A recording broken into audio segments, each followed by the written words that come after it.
The opening lecture by Professor Momi Dahan is The Evolution of Income Inequality, Israeli Exceptionalism. Professor Momi Dahan has been a faculty member in the School of Public Policy at the Hebrew University since 2002 and was its director from 2011 until 2014. He served in a series of senior positions in the public sector, a chief economist in the Bank of Israel and a senior advisor in the finance ministry. He also was a member and chief of several public committees. Between 1997 and 1999, he served as an economist advisor in both the International Monetary Fund and Inter-American Development Bank. Professor Dahan, please.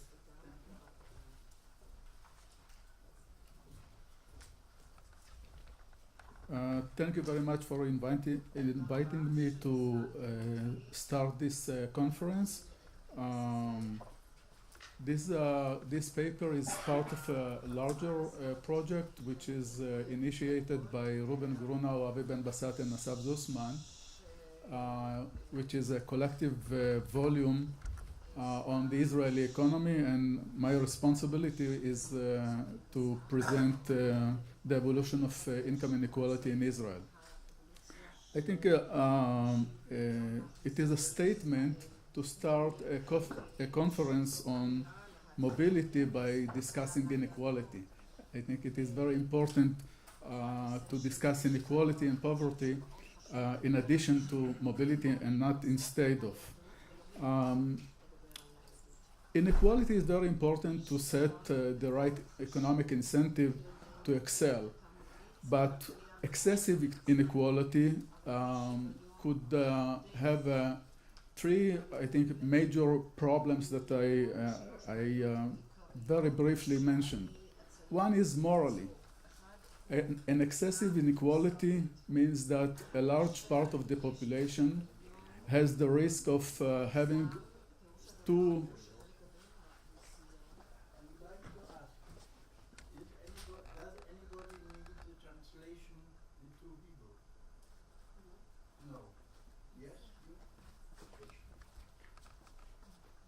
Okay.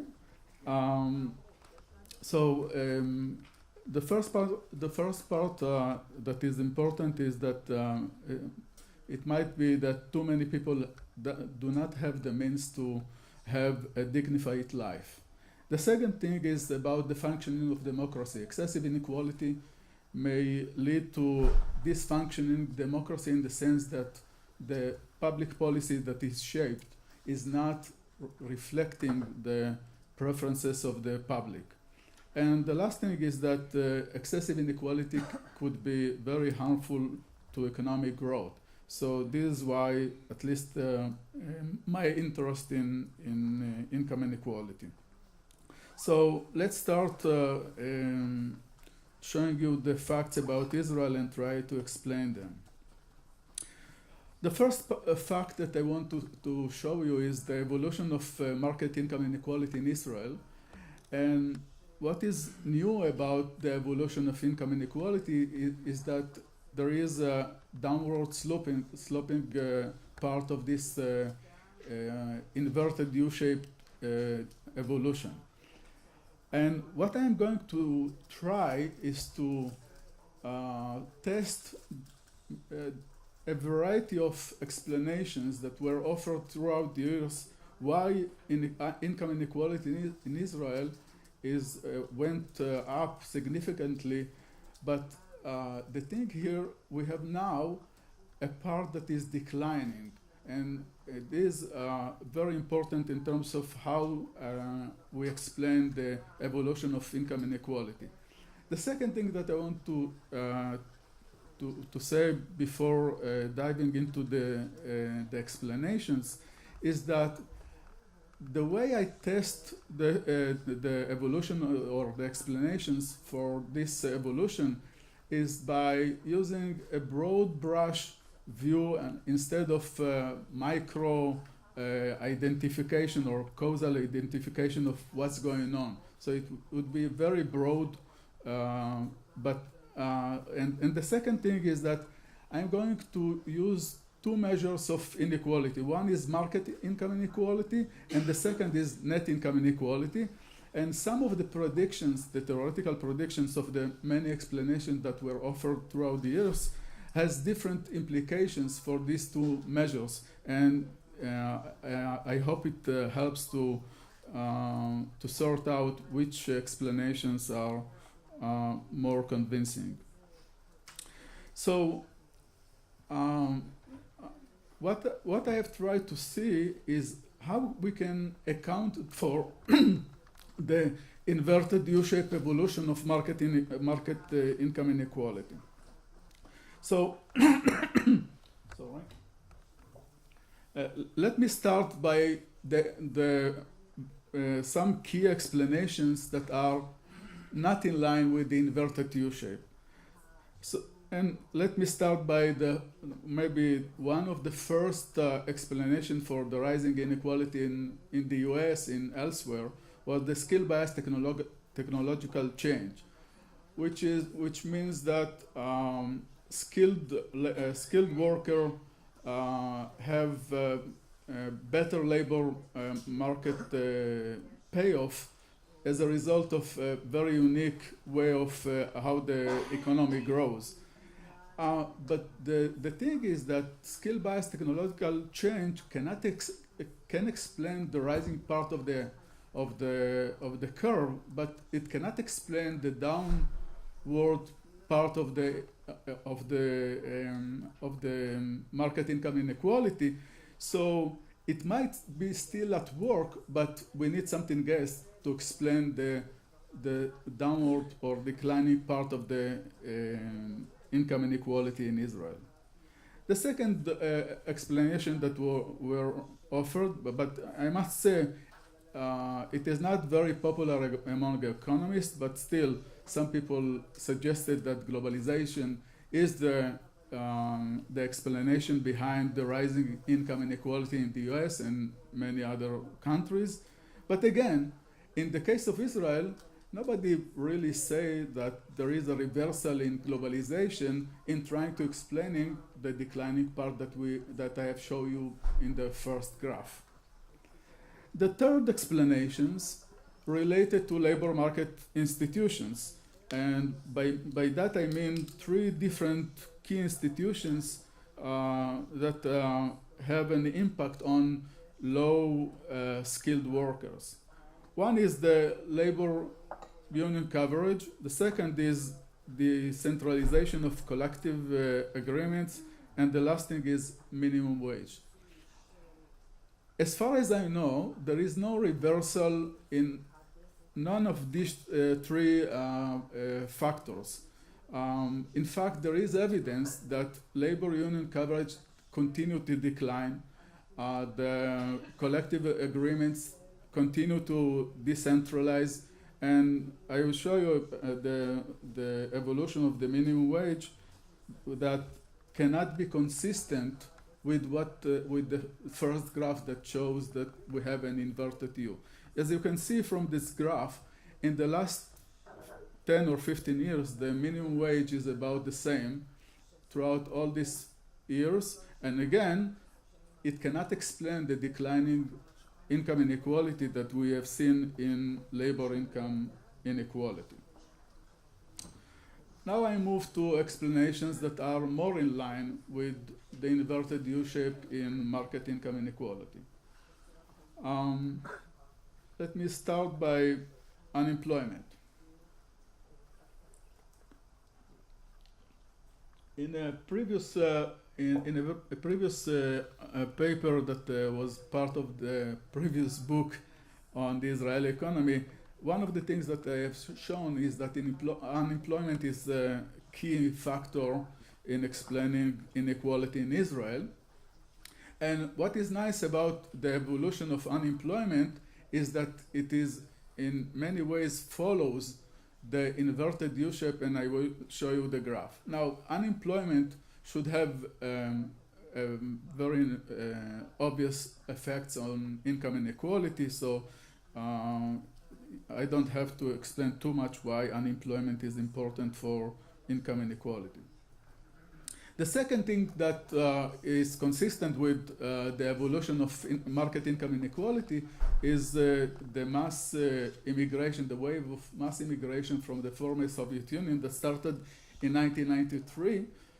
In 1993 started a wave that increased the population of Israel by 15%. In 1990, yeah. And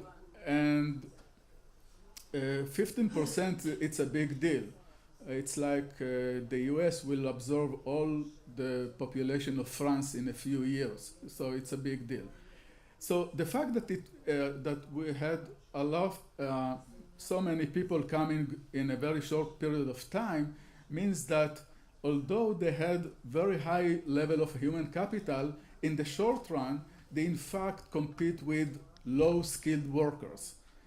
The second thing is that they didn't have Hebrew skills, so in the short run again, they compete with low-skilled workers. So in the first instance, it should have a positive effect on income inequality, but as time moves, those people who have relatively high human capital levels converge to their occupations and to their human capital, and we should expect a declining part in income inequality.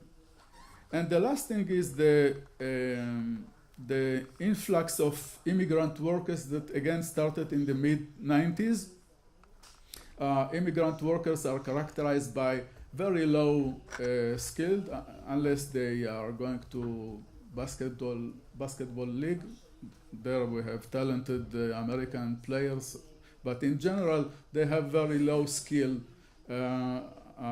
those immigrant workers. So, and what we have witnessed regarding the immigrant workers, that at some point the decision makers decided to reduce the size, the relative size of immigrant workers, and this is why we expect the declining part of income inequality.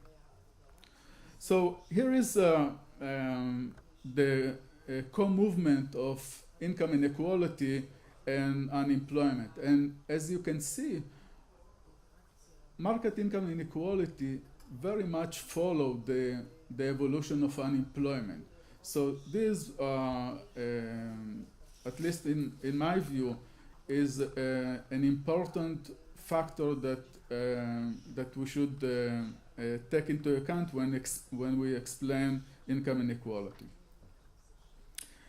And this is the evolution of immigration. As you see, the spike around 1990,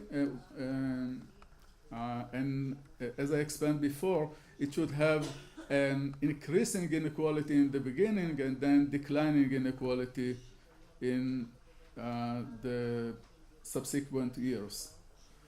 And the last thing about the evolution of market income inequality is the evolution of the share of immigrant workers in the Israeli labor market. And again, we expect a rising income inequality in the first part and then declining inequality in the second part. For those of you who likes regressions and see the world through coefficients, here you see that the correlation between unemployment and inequality is always significant. There is no, don't read this coefficient as causality, but just to see that indeed the effect of unemployment is significant. What is nice about this coefficient that most of them are around 1, which is the elasticity of unemployment with respect to income inequality is around 1, so which is nice, I think. Okay, we move to net income inequality. Here we have a bit different evolution. Unlike the market income inequality, we have a rise and then a small, not small, but we see a declining part, but we don't come back to the levels pre the mass immigration. So one of the questions that the paper tried to address is why we see a different evolution in net income inequality as compared to market income inequality. Here are the two graphs together, and what is interesting in this graph, especially around this part here, we see a kind of X between market and net income inequality in the sense that while market income inequality is declining, net income inequality continues to rise in those years. So we have to search for an explanation why it is so different, at least in those years. So I'm moving on to redistribution and inequality. So income tax should have a negative effect on market inequality, both on market income inequality because of the incentives. If you reduce income tax for high earners, you should expect, at least the standard theory, that those people will work more and therefore will have higher income, and as a result, higher income inequality. And when you reduce income tax, the opposite is true.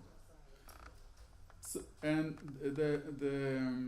the second thing is that the effects of reducing or raising income tax should be have a higher effect on net income inequality because you have both the incentive effect and the mechanical effect. Maybe the most interesting factor influencing income inequality is welfare payment or income assistance to disadvantaged groups, because this is the only variable or only factor that can explain this X movement of market and net income inequality.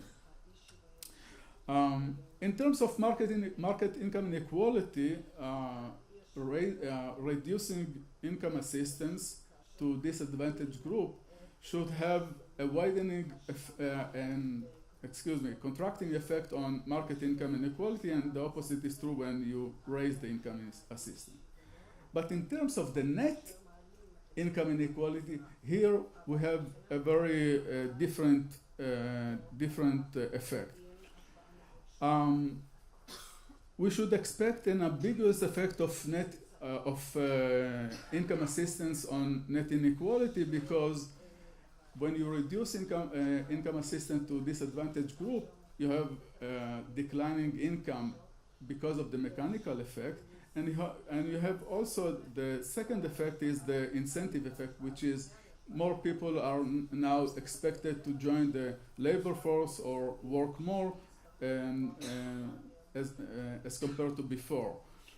But we don't know, it is unclear whether it have a positive or negative effect, but in the short run, it is more likely that reducing income assistance to the poor or to this disadvantaged group, this should have a negative effect on net income inequality, and could explain this X movement in market and net inequality, in the sense that when you reduce income assistance to the poor, you can expect both a contracting market income inequality and rising net income inequality. This is the only factor that can have this very different effect on these two measures of inequality.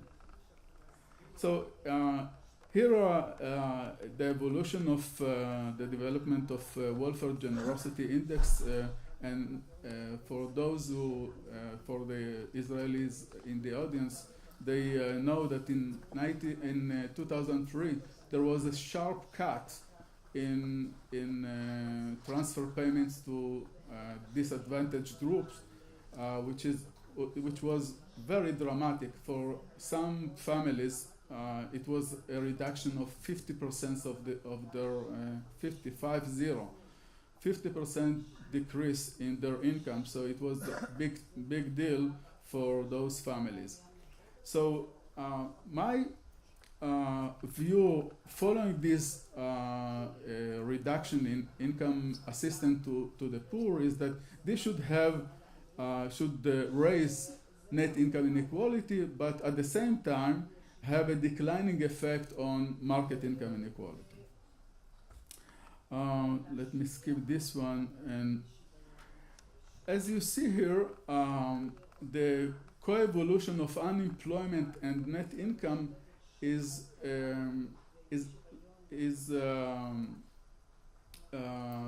less the two are less correlated, mainly because of the period surrounding the program of 2003, where we see this reduction, a sharp reduction in income assistance. So the unemployment has a positive effect on both market income inequality and net income inequality, but because of the reduction in income assistance, we didn't see the declining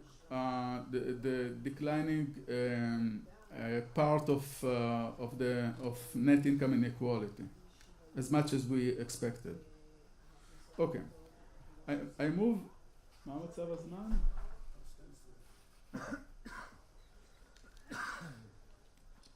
Let me move now to present Israel in a comparative perspective, and let me present you with the facts and try then to try to explain the facts in a very broad brush explanations. The first thing is that we have lower than average market income inequality, and this is new. It's not, as you can see here, Israel had for a long time much higher income inequality in terms of market income inequality, but in recent years we have a news. The news is that Israel is now below the average OECD in terms of market income inequality. This evolution of income inequality, the distinctive of Israel, is you can see this distinctiveness in almost by comparing Israel to almost every OECD country. Here is the US. We follow very much the same pattern, but in the last 15 years we have a different evolution. This is with the US, this is with the UK, this is with France, this is with Germany, and I can continue. It is almost the same with almost every country. So we have a very unique development in terms of market income inequality. But, and there is a big but here, Israel has one of the highest income inequality in terms of net income inequality. And in fact, there is no other country that is below the average in terms of market income inequality and have very, very high net income inequality. This is very unique to Israel. Again, as you can see, there is wrong. The title here is wrong. It should be net income inequality. Here you can see that we are not very different from other OECD countries, and you can see it also by comparing Israel to specific countries. You see that the evolution of net income inequality is very much the same as other countries. You see?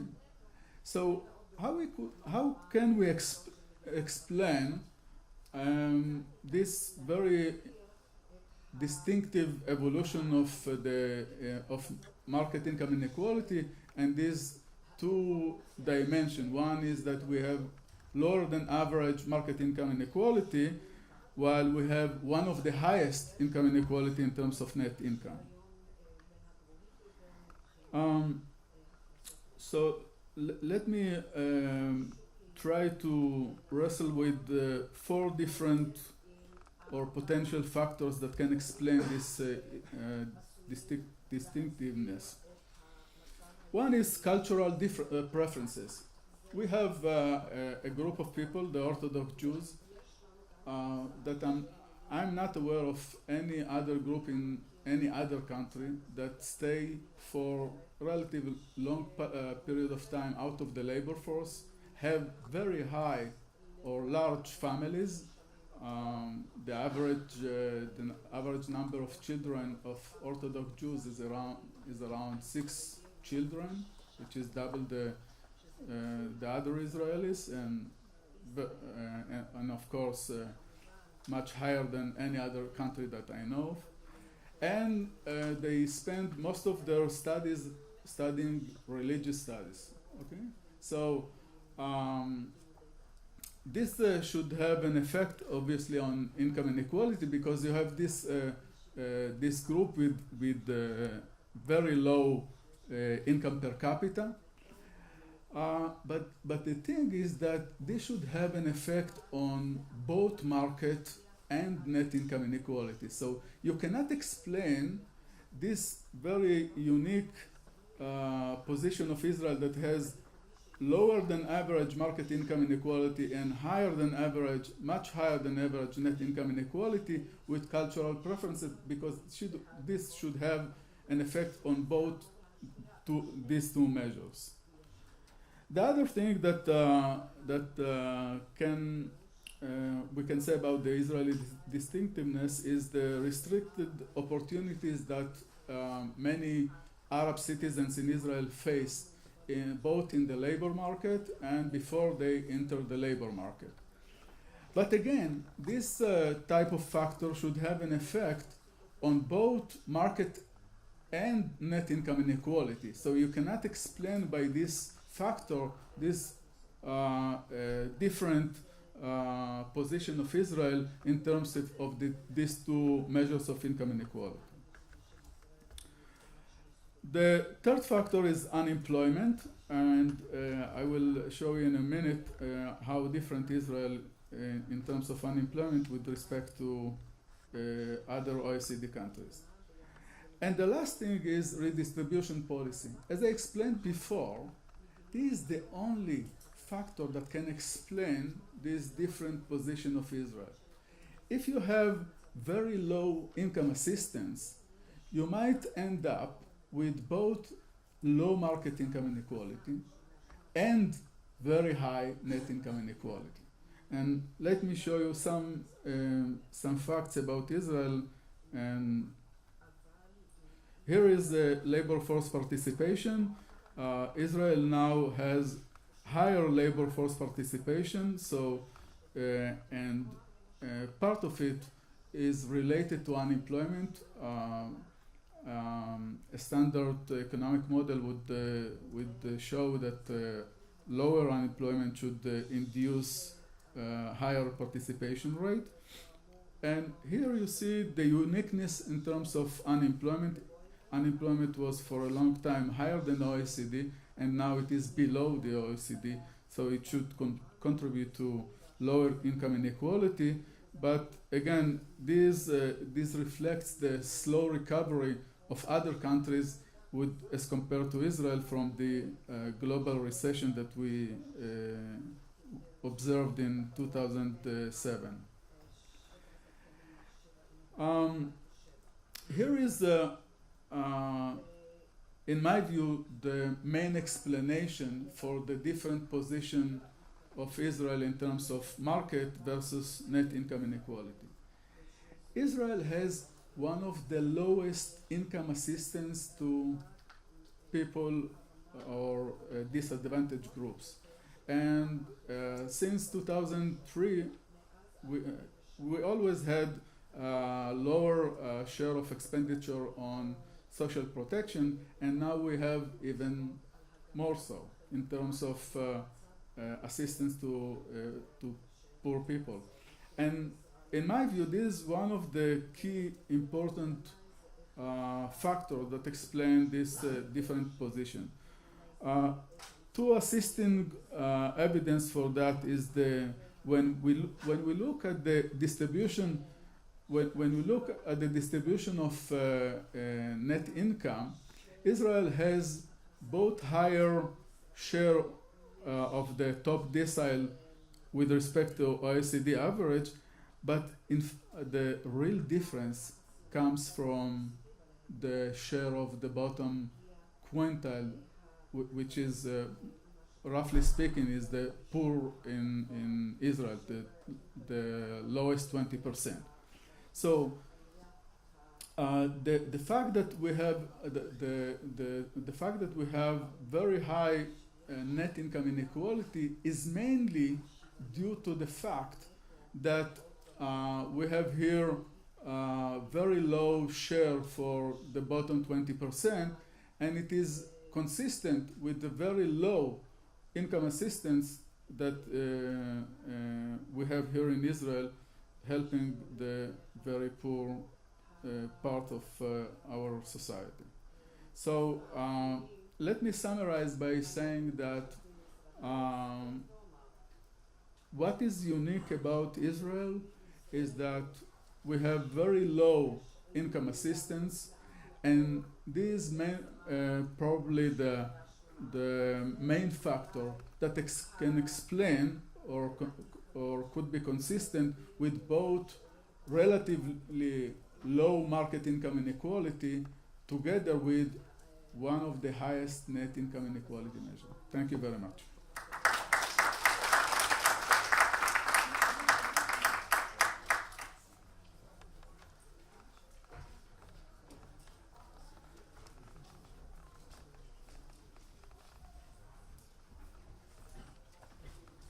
Thank you very much for a very illuminating lecture, and I would like to call the discussant, Professor Reuven Grunau and Professor Eugene Kandel, please. Reuven and Eugene. Okay. Professor Eugene Kandel is Professor of Economics and Finance at the School of Business Administration at the Hebrew University of Jerusalem and CEO of the non-profit startup Nation Central. He served as chair of the National Economic Council. Please. Okay. You're going to put it up. Thank you. I think congratulations are in order to the organizers and the funders of this conference. I think it's very, very important for us to learn more about us ourselves. I always say that the whole world is studying the American economy, and very few people studying Israeli economy. So we should encourage that quite a lot. Are you finding it? I think it's number 2. Yeah, that's the one. All right. Reuven said that this is a concilium of doctors. And I was sitting there and trying to figure out what kind of doctor I am. Because I'm definitely not academically the right doctor to be in this, I'm basically a professor of finance.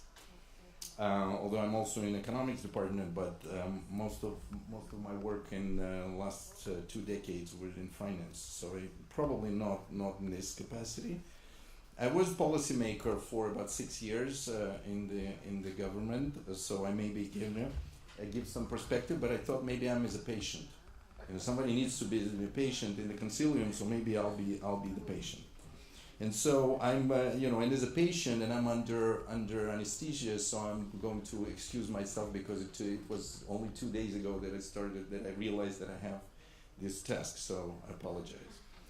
I think that basically Momi painted a picture which I basically agree with. I mean, we had all kinds of events, exogenous events, and in the 90s, and then we had basically increase in both income inequality and the net inequality, and then we moved to a series of events which to some extent I've discussed separately in the paper, and I want to talk at the end that there may be some correlation. But first, I I want to show you the pictures that I took from Momi's tables. By the way, there's one table that I couldn't understand.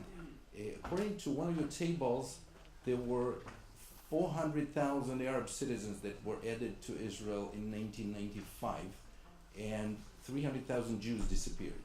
So you got to look at that. There's some either typo, but something, or maybe they just started counting differently. You know. Well, I don't know, but the number of people just sort of, there are 300,000 Jews eliminated from this, and somehow doesn't look good. Basically, this is just the numbers from that, and I want to identify sort of what's the effect. Okay, so basically every inequality, whether it's economic income or brutto income or netto income or an expenditure, all of them went down. And the numbers in the parentheses at the level that they are in 2015, they came back to the level of 89 or 97 or 2002, 2001 before the 2003 reform. And so the question, what happened? And of course the answer is obvious, and if I was running for an office, it would be of course then, because I joined the government. That was the 2009, and I left the government in 2015, so it remains to be seen what's going to happen after that. So that's basically my explanation to all of this. But probably not going to pass this audience. Okay, one thing I have an issue with, and I think we, again, this is maybe the literature, and that's the standard in this literature, to use, to some extent, inequality and poverty interchangeably. I don't think that the three things that Momi mentioned about the problems of inequality, I don't think that the three of them are actually related to inequality. They're much more related to poverty, because poverty basically, he said, it's to some extent it's immoral. Although there are some presidents of the certain countries would disagree with you, but definitely wastes resources.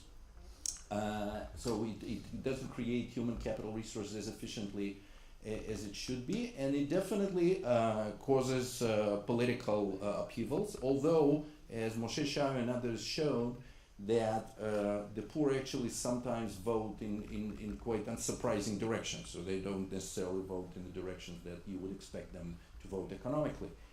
But the inequality itself, and it's very easy to imagine, think about now, we're going to have 5,000 companies that are in our database. We deal with innovation and technological innovation. There are 5,600 companies in our database. They all sold for $1 billion. We're going to huge increase in quality.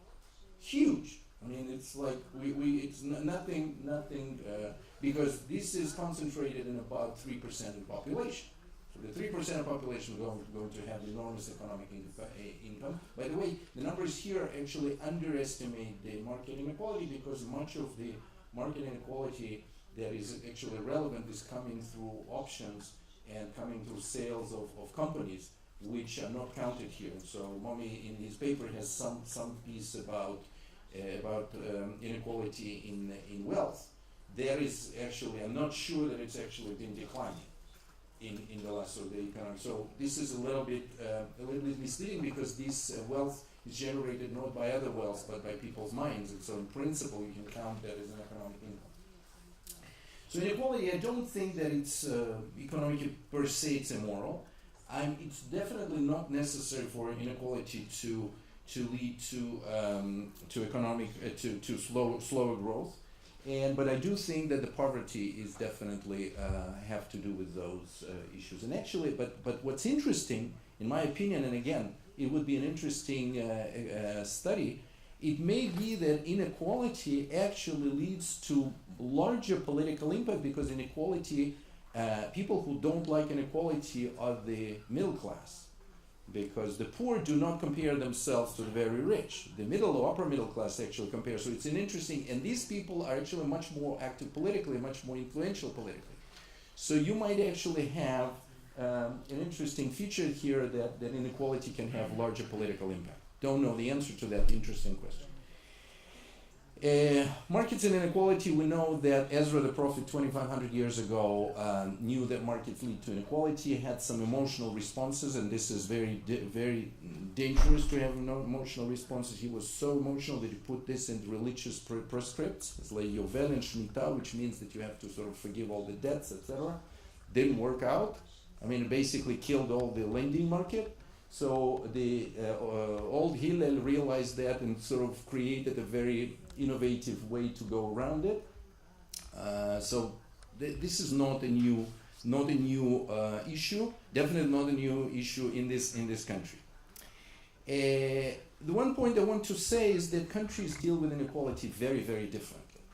Okay, so if we compare Singapore to Sweden, the top 10 decile of Singaporeans earns 18 times more than the bottom decile. In Sweden, it's times 6. Okay, yet despite that, both countries are very similar. Both have very strong trust within themselves and in their government. They have very strong culture of collaboration, very long-term view. Actually, in Sweden, this is a short-term effect. This is since the early 90s. In Singapore, it's been for a long time.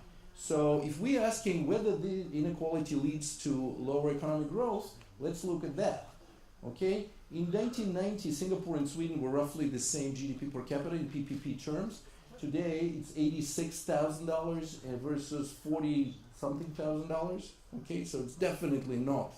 This is by far the most unequal country, and they, by the way, very comfortable with that. They, by the way, even comfortable with paying their ministers $2 million in salary per year and paying them 30% bonus if they actually do their job.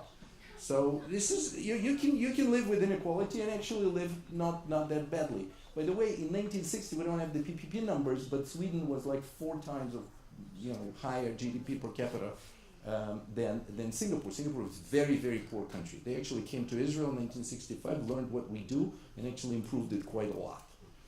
So the next thing is globalization is another thing. Globalization leads to inequality, and basically, as long as we don't have harmonization of tax rates, we're going to have competition on taxation. This is I had a lunch with the Belgian Minister of Finance a couple of days ago, and he said, I asked him about BEPS. BEPS is the harmonization attempt of OECD to harmonize taxes on intellectual property, which is actually going to be very good for Israel if that happens. But he said there's no way, even within Europe, you're going to have harmonization because most of the countries oppose that. Because big countries are trying to push for that, and the small countries are not. So we're not going to have that. That means that harmonization is not likely to happen around the world. And that means that the labor will have, especially unskilled labor, will have disadvantage relative to capital. Because capital is mobile, skilled labor is very mobile. That's one of the unique features of Israel, is that the most skilled labor in Israel is completely mobile, basically 2 phone calls. And so we're going to see tax arbitrage for a long time. And so that would mean that and there's not much we can do about it. It actually represents a big problem for us when the real thing hits us, which is technological change. If it really does create technological unemployment, it's not clear how we're going to deal with this, because if our tax base of people is going to start shrinking, we're still not going to be able to tax capital very heavily because it's going to flee. So that's just the background. Now, the poverty, if we do turn into poverty, which is, in my opinion, is a bigger thing. There, Momi presents a very good picture how you showed it. So Haredi and Arabs, close to 50% poor, they basically represent about 65% of all the poor in Israel. Jews overall 14%, without Haredi, smaller. If head of the family doesn't work, 72 under poverty. This is the net measure of poverty. One earner 24%. It's actually an interesting feature. I don't know whether it's statistically significant, but single parent is actually low poverty rates than one earner in 2 families. So this is a bit strange. 2 earners 5.3%. So we do have some extent of working couples poverty, but not that strong. And the last thing is that families with up to 3 children, 15.7% poverty, 4 and more, 46 and 6. Now, 70% of Arab families, even high percent of Haredi families have more than 4 children. This is a cultural norm and a choice. And there's one thing this is very, very exceptional to Israel.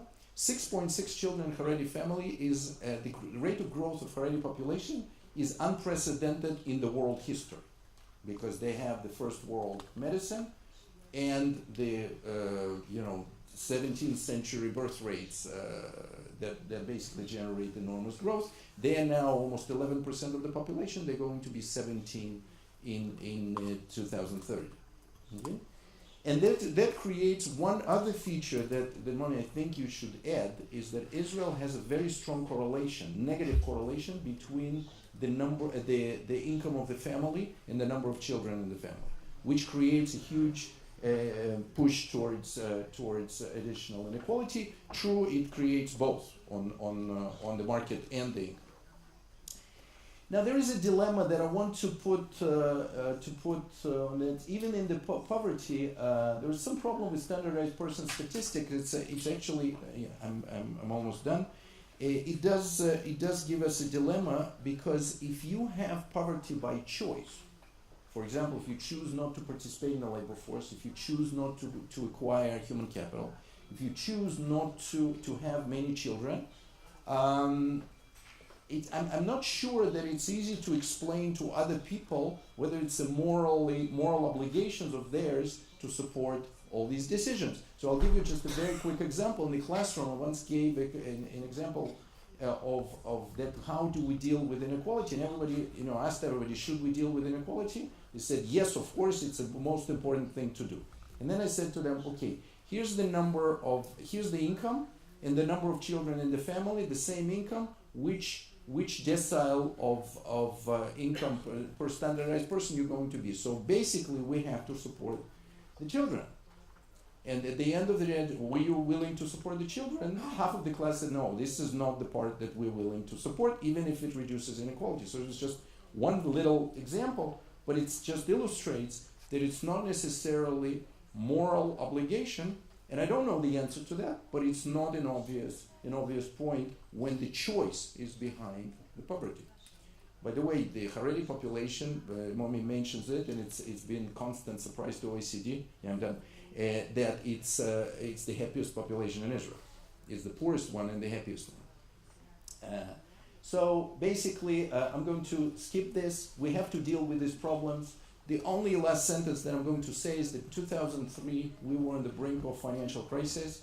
There was a sharp decline in welfare payments, in children payments at various, which was an imperative, and whether it went overboard, I don't know, but it definitely connected to the increase in the labor force participation and in the reduction of unemployment that brought us significant growth as well. For the 10 years after that, we grew at 4.6% in real terms.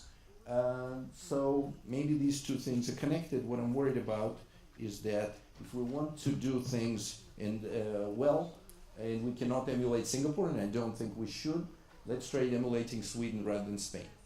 Thank you.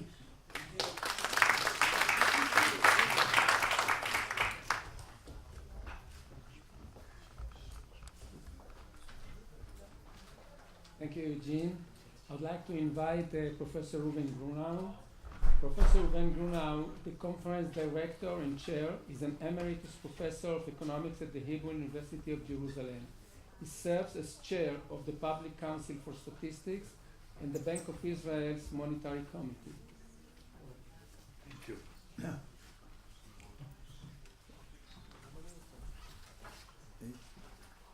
I would like to summarize the findings, Momi's findings, and then see how they connect to the issues of social mobility.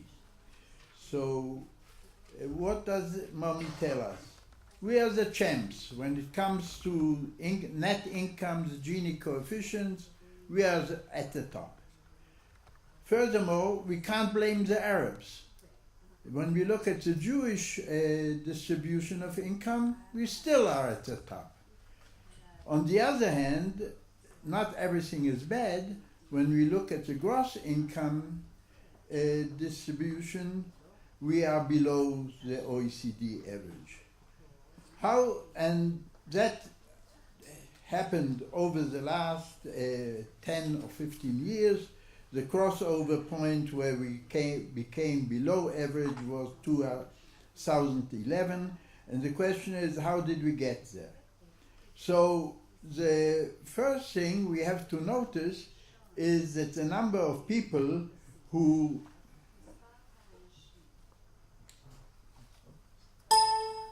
sorry, it's the wrong key. That the number of people who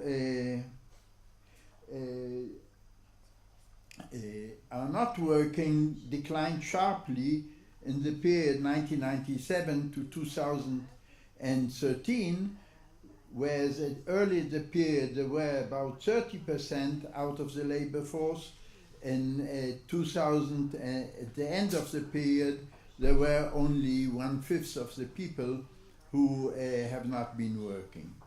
Now, this is a result of, when we look at the different deciles, of a sharp increase in the lowest decile, the red line. Whereas early in the period, only 4 out of 10 people were working. By the end of the period, in each family, where we look at deciles by net income, adjusted net income distribution, almost everyone is working. There are only we have 0.8 workers in each of these families, whereas when we look at the 3rd to 5th decile, the increase was much more modest, from 1 to 1.5. In the upper deciles, everyone was working. There were actually 1.6 workers per family already early in the period, and it increased only to 1.8. And the fact that more and more people in the lower deciles are working definitely reduced the gross income inequality. We can tell it by looking at the average labor income. The blue line is the lowest decile, the red line is the upper deciles. The lower decile just shoots up when it comes to labor income, and as a result, when we look at gross income of the lowest deciles grew as fast as the middle classes and much faster than the upper classes. I wanted to call this picture the Bibi effect, but I understand I should call it the candle effect. It shows on the left an index of income from receipts, on the right, the compulsory payments, namely taxes and social security payments, and the blue line just shoots up. The blue line are again the lowest deciles, and that's due to the fact, of course, that they've started working.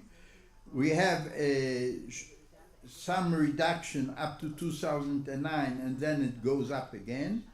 But the most bewildering feature is the left picture, because it shows that the poor, again, the red line, are just, the red line is the upper deciles. They are the big benefactors in terms of change of receipts from National Insurance Institute, whereas the blue line, namely those of the lower deciles and the middle classes, just went down since 2002 and more or less kept there for the rest of the period. Finally, where are we now in terms of money income?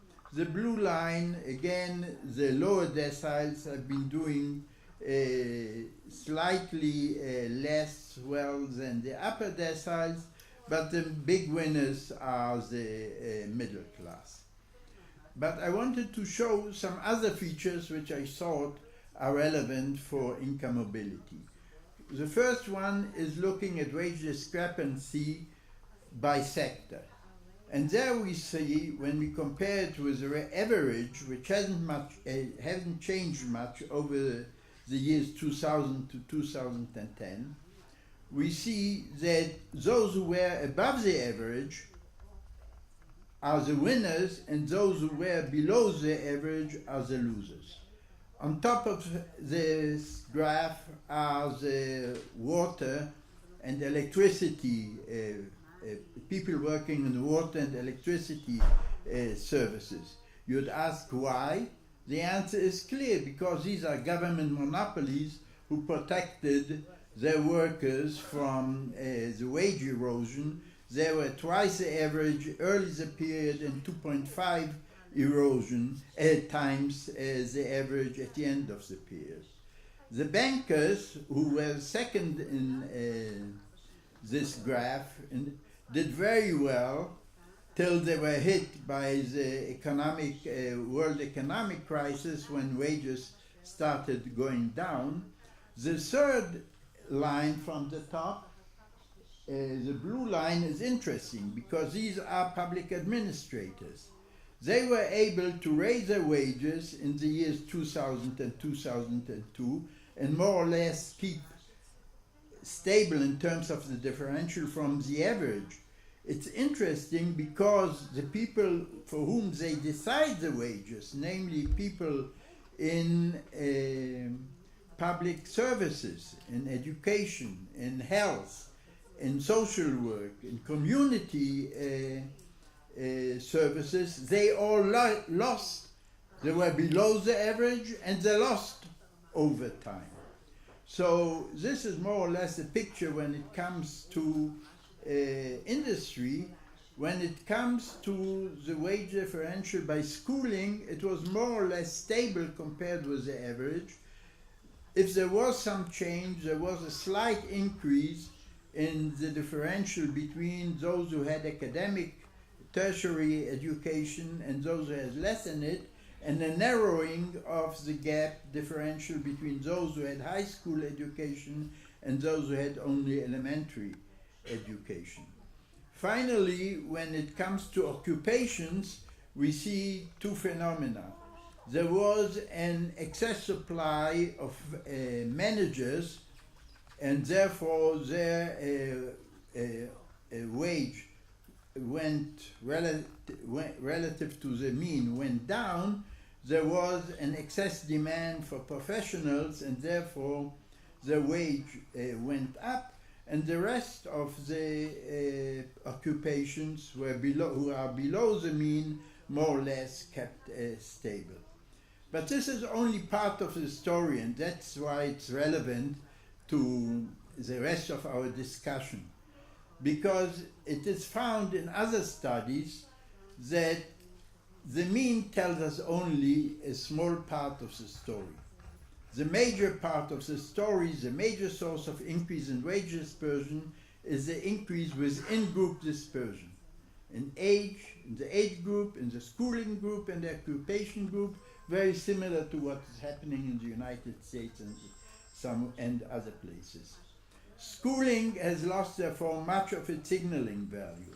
Many people with a high school education are above mean, and many people who have tertiary education are below mean or below the median. And the increase in dispersion was positively correlated with the group's average wage, leading to an increase in the asymmetry of the wage distribution. So when we look at the people with a high wage, the dispersion there is much greater than at the low part of the distribution. Finally, at the end of the day, it's a story of skills. Last year we had a survey of adult skills called the PIAC survey, and the key findings were the following. Israel shows one of the strongest positive relationships between skills proficiency and wages, and one of the largest wage penalties associated with skill mismatch. So we have to look at skills when we look at the income distribution. Though Israel ranks among the highest in terms of years of schooling of its labor force, out of the 34 countries that participated in the survey, it ranks 24 to 28 in terms of skills. There is where we also rank in terms of exams in the school during school years. So what's happening later is only replicating what's happening in the education system. More than 1 in 3 adults in Israel score in the lowest level of literacy and numeracy. A large proportion of adults show poor proficiency in using common computer applications. And then, while the proficiency of Israeli adults in literacy and numeracy is lower than the average across OECD countries, a relatively large proportion of adults in Israel perform at the highest levels in literacy and numeracy. That's what Eugene told us about the high-tech industry. And the relationship between low performance of parents and low performance educational attainments is particularly strong in Israel. So here we have something to teach us about income mobility. But then there is some hope. Israel 25 to 34-year-olds score closer to the OECD average than the 55 to 64 years old do. I tried to have a graph going back to the Gini coefficient describing the Israel distribution compared with Korea and Finland. Israel is a blue line and it is to the left of everybody else. In other words, our distribution is almost dominated by the distribution of others, namely we have on average lower skills. However, at the top we are able to surpass Finland, to surpass Korea, and to surpass the OECD. And that's more or less the story of Israel in the last 20 years, which Eugene alluded to. We have a very thin top class, we have a dual market, a very thin top mark doing excellently, and we have a majority which is below average. And that's something that we have to answer during this conference. Thank you.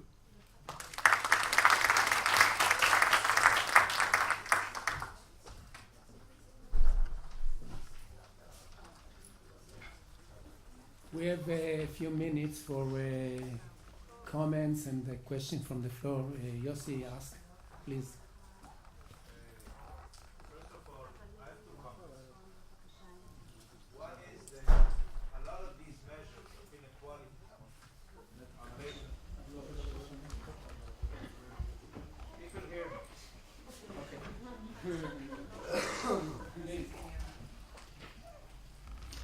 A lot of times for the records. A lot of these figures on inequality are a result of surveys that cover mostly income from labor. And we need to do something that has begun before by Piketty and Atkinson, may he rest in peace, and others, that will include also data from tax authorities in order to have a much more accurate picture of income inequality. Because these data don't represent to a large extent income from capital. That's the first comment. I know it's a big jump forward because we're only starting to do studies on mobility, but we need to do that as well. The second issue, I want to strengthen the point raised by Momi of the role of redistribution. I'm actually doing studies of international comparison data on how income inequality of disposable income is affected by fiscal policy. Momi mentioned direct taxes, which are progressive, and social benefits to the poor. But we show that even if you look at the overall variable, which is the overall size of the public sector, it has a very strong and significant effect of changing market income into disposable income. And one of the reasons that Israel therefore has a very high rate of income, net income inequality relative to the market income, is the fact that the size of the public sector went down from something around 50% in the mid-90s. I'm not talking about the crazy period. Mid-90s, it was something like 50, and now we went to less than 40. A decline of 10% of the size of public sector, according to our regressions, leads to something like close to 4 points of Gini. That's a significant rise. Thank you very much. Please. Can you move the microphone, please?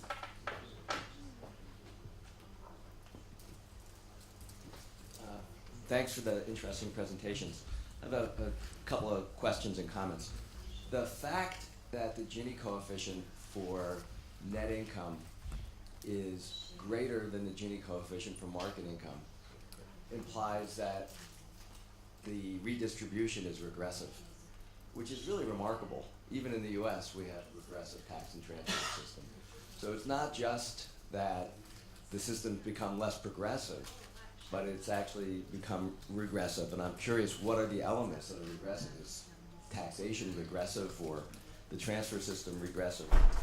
Then secondly, and Ruben got at this in his comment, it looks like if you were to decompose the movement in the Gini coefficients, it's being driven by employment or work hours as opposed to wages. And that suggests that it would be useful to study further elasticity of labor supply. How is labor supply responding to taxes and transfers?